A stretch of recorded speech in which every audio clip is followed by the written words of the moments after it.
Anti-grazing laws and banning of open grazing is a satanic agenda to destroy our means of livelihood. Welcome, welcome. Don't close the door. Don't close the door. We have a very interesting, topic to discuss this morning. So the sons of Buhari is political sons. These are the boys that defended Buhari. Come water, come sun, come rain, come sand. They said Buhari was the best thing after sliced bread. Oh, just in less than 3 to 4 months of Buhari's demise, what do we have? The Fulani herders are suddenly now attacking their farms. They miss the presidential protection. You see, when we tell people that you do not sow evil and suddenly you are expecting yourself to be reaping peace, it's not going to happen. But one thing I have to say is this: if by 2027, if the South do not take a consensus in their decision that let Nigeria be totally restructured, I can guarantee you the South will inherit so many of these destitutes, so many of these marauders, which are largely called today the Fulani bandits or terrorists. I mean, you can have it over there, just on my screen. This same Faris guy, who we know how a religious bigot he is all of a sudden saying that, oh, they are going around destroying people's farms, and some of us want to defend, and some of us want us to defend them just because they are Fulani. Oh, all of a sudden, this young man now is an objective Fulani boy who is ready to throw his own fellow Fulani headers under the bus. But we all remember when Buhari was there, how they stood firm, like a what? Like the rock of Gibraltar. They said nothing like that. That when the killings are between the two, is an intertribal wars. It has nothing to do with the Fulani headers. When the Igbos are shouting, when the Yorubas are shouting, when the Middle Belt are shouting, that the Fulani bandits should be labeled as terrorists. What did their papa say? Buhari came out, he said no, that they have the right to carry guns. All right? That indeed, that they shouldn't be categorized like the IPOBs. I mean, it was Buhari who just woke up one morning and began to call the IPOBs terrorist organization. Even when the US, even when the UN, even when the African Union has never, for a day, seen them as a terrorist organization. But here we are. Those who are rightfully fighting for their right. Because when you take a look at the formation of this country, you take a look at the resource funding this nation, where does it come from?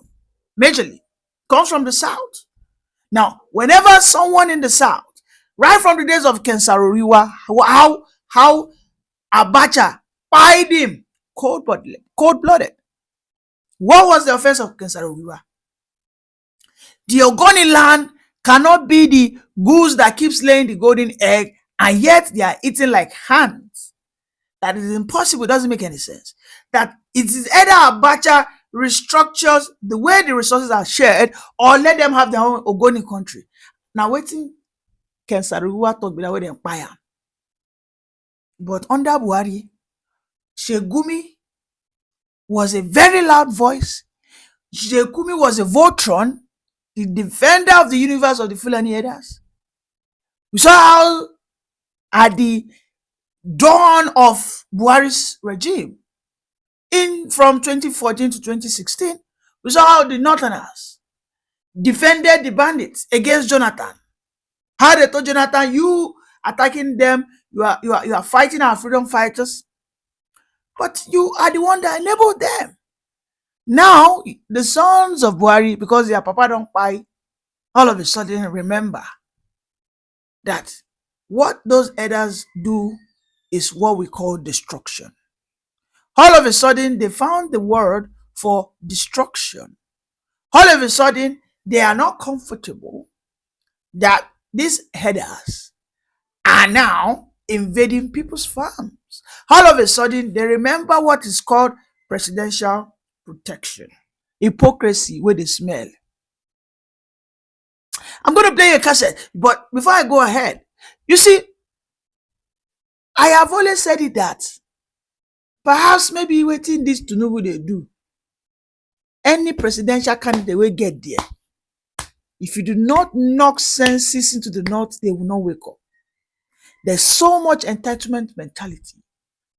So much. They believe that everything in the south belongs to them. Don't joke with that, their assertion. They believe that everything in the south belongs to them. They believe the lands, the resources, all right, the political structure belongs to them. And if you as a southern candidate get in there, you begin to just bow, you begin to yield, you begin to fold. As they pressure you, you say you bend. As they pressure you, you say you fold. Then they will manipulate and manipulate and manipulate. Imagine when that issue was happening in 2013, 2012, 2013. Jonathan was carrying this sort of body language that, what's it called? This man, TINUBU is doing today. TINUBU, they do a well coming back. TINUBU is telling them, you guys must sort out the insecurity matter by yourself. I wasn't there when you guys started your Islamic radicalism. These are the words, because when you take a look at the body language, a man who is not showing any form of remorse, any form of concern, TINUBU will just, they don't buy them. Well, what's I go do? Go and meet your governor. That's what TINUBU will tell them. They'll cry, cry, cry, cry. Go and meet your governor. There's nothing I can do. TINUBU went to Benue. He told them, this issue of farmers' header clashes, he told the Fulani herders, 1 cow or 1 million cow does not worth the life of a baby, of a fetus in the belly of a mother. Not to talk of a baby that has been born out of the womb. Now this word, miskata de agada. Finally, it will begin to touch all of them one by one. For as long as they are hypocrites, for as long as they will not do what the Delta people do. In Delta, what did they do? The governor bought drones. The governor spent nothing less than, I think, 100 million to buy about 30 drones, if I'm not mistaken. Drones, not those others, 500,000 drones. Delta governor bought drones of up to 100 million. Drones of about one drone costs about 10 million, if I'm not mistaken.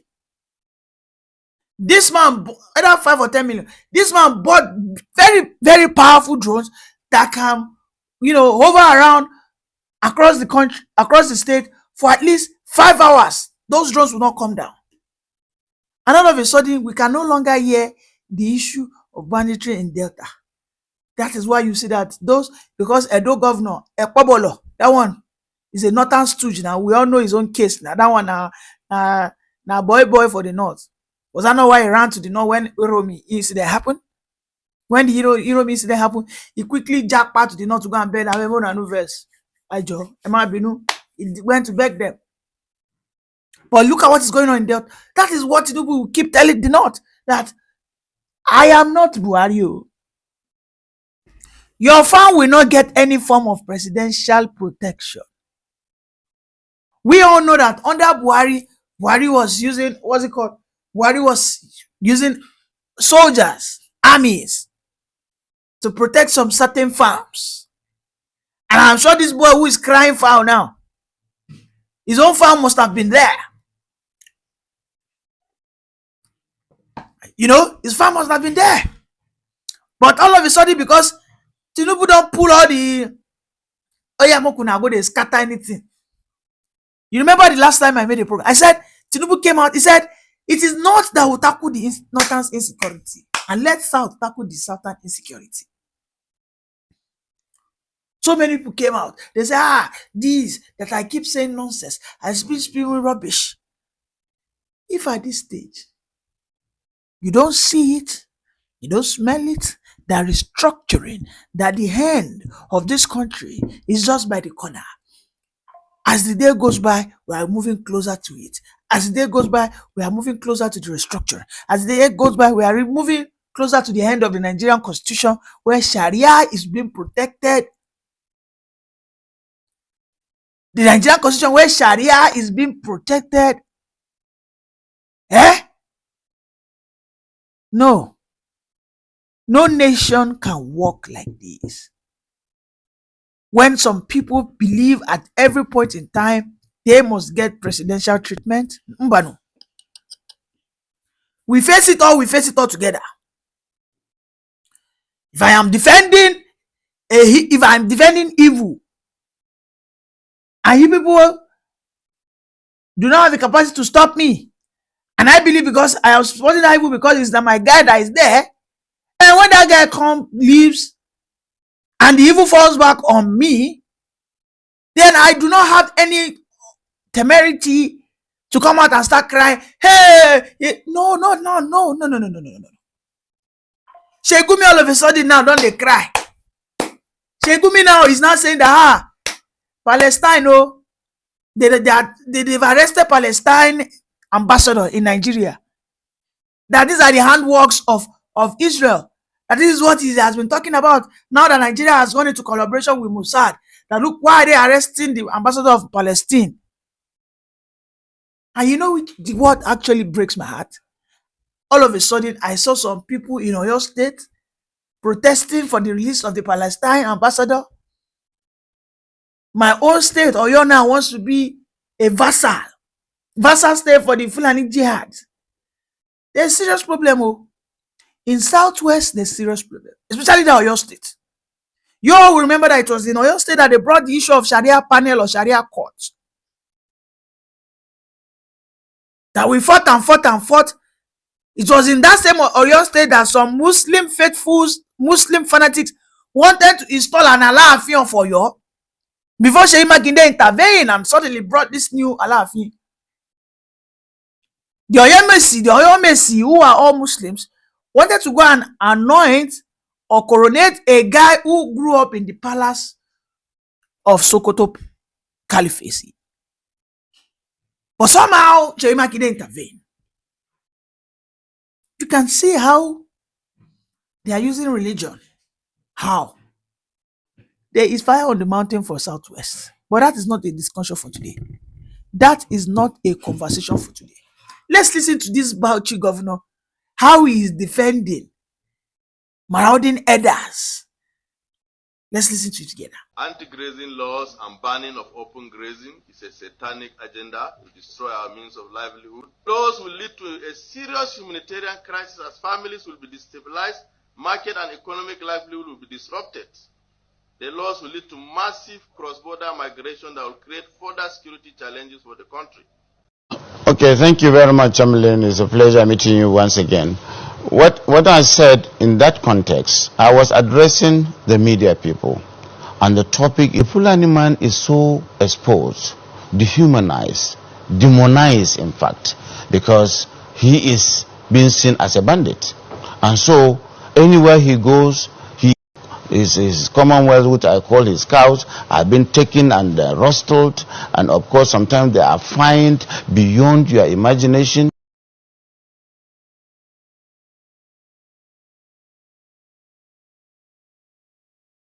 Taken away illegally without the authority giving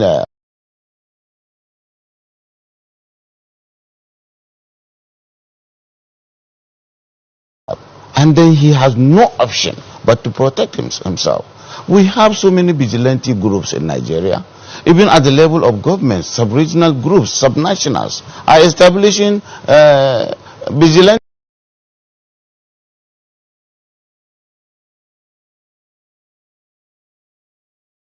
in order to protect himself. It may not be a legal carriage. It may be legal.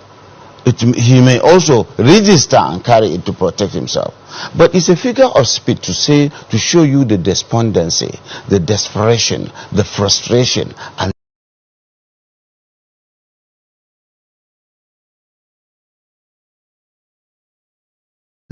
tribe by other tribes who have all seen him as a criminal.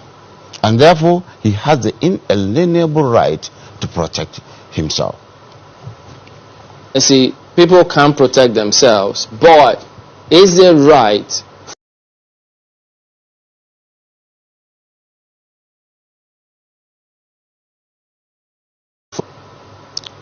You see, Chamberlain, usually when we mention AK-47, it's a figure of speech.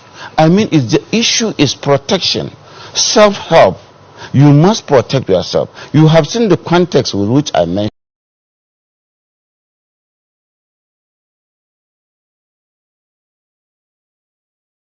Fulani men. And because of the level of exposure these people are exposed to, I said they must carry, they have no option but to protect. The issue, the key word is self-protection and self.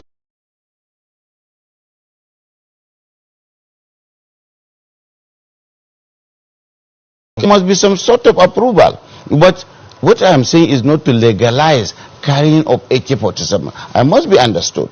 I was just trying to situate the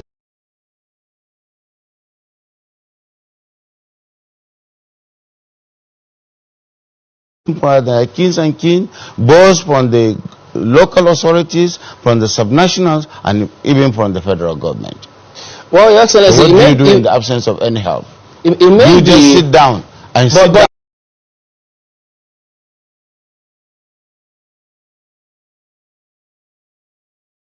To where the profiling that you are a criminal when you are not.